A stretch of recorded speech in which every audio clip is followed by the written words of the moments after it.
जय शिवराय मित्रांनो. मित्रांनो, आता एक पुन्हा एकदा नवीन कार्ड लॉन्च करण्यात आलेलं आहे. ते म्हणजे महासारथी किंवा महा-आयडी. तर हे कार्ड तुम्ही कधीतरी नाव ऐकलं असेलच आणि हे कार्ड कुणासाठी आहे, कसे बनवायचे हे प्रश्न तुम्हाला पडले असतीलच. तर मित्रांनो, सर्वप्रथम तर हे कार्ड आपल्या सर्वांसाठीच आहे. जे काही व्यक्ती महा-डी-बी-टीच्या माध्यमातून अर्ज करतात, म्हणजे कुठलीही योजना असो, 93+ योजना महा-डी-बी-टीवर सध्या उपलब्ध आहे. या योजनेकरिता तुम्हाला अर्ज करण्याकरिता तुम्हाला तुमची जी कास्ट आहे, डोमेशियल आहे, आधार कार्ड आहे, हे सगळे डॉक्युमेंट्स तुम्हाला अपलोड करावे लागतात. आणि प्रत्येक वेळेस अर्ज करताना प्रत्येक वेळेस हे कागदपत्र तुम्हाला अपलोड करावे लागतात, सोबत घेऊन जावे लागतात. त्याकरिता हे नवीन कार्ड लॉन्च करण्यात आलेले आहे. ज्याच्या माध्यमातून एकदा तुम्ही आयडी तयार केली, हे कार्ड तयार केले, की वारंवार अर्ज करताना तुम्हाला तुमच्यासोबत डॉक्युमेंट घेऊन जाण्याची काहीही आवश्यकता राहणार नाही. तुम्ही फक्त ते कार्डचे डिटेल्स त्यामध्ये एंटर करावे लागेल आणि एंटर केल्यानंतर तुमचे जे काही डॉक्युमेंट्स राहतील, म्हणजे कास्ट, डोमेशियल जे काही आधार कार्ड वगैरे जे काही डॉक्युमेंट आहेत, हे सगळे डॉक्युमेंट तिथं ऑटो फॅच करण्यात येतील.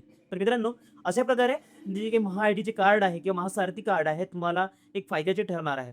आता या कार्डला कशा पद्धतीने बनवायचे याबद्दलची सविस्तर प्रोसेस जर तुम्हाला पाहिजे असेल, तर नक्कीच या व्हिडिओला लाईक करा, चॅनलला सबस्क्राईब करा आणि व्हिडिओमध्ये जास्तीत जास्त कमेंट करा येस. जर या व्हिडिओवरती जास्तीत जास्त कमेंट येत असतील, तर नक्कीच पुढील व्हिडिओ तुम्हाला याबद्दलची सविस्तर प्रोसेस घेऊन येणार असेल आणि ज्याच्या माध्यमातून तुम्ही घर बसल्या तुमचे महासारथी किंवा महा-आयडी हे कार्ड बनवू शकाल. तर मित्रांनो, भेटूया पुढील व्हिडिओमध्ये. तोपर्यंत जय हिंद मित्रांनो.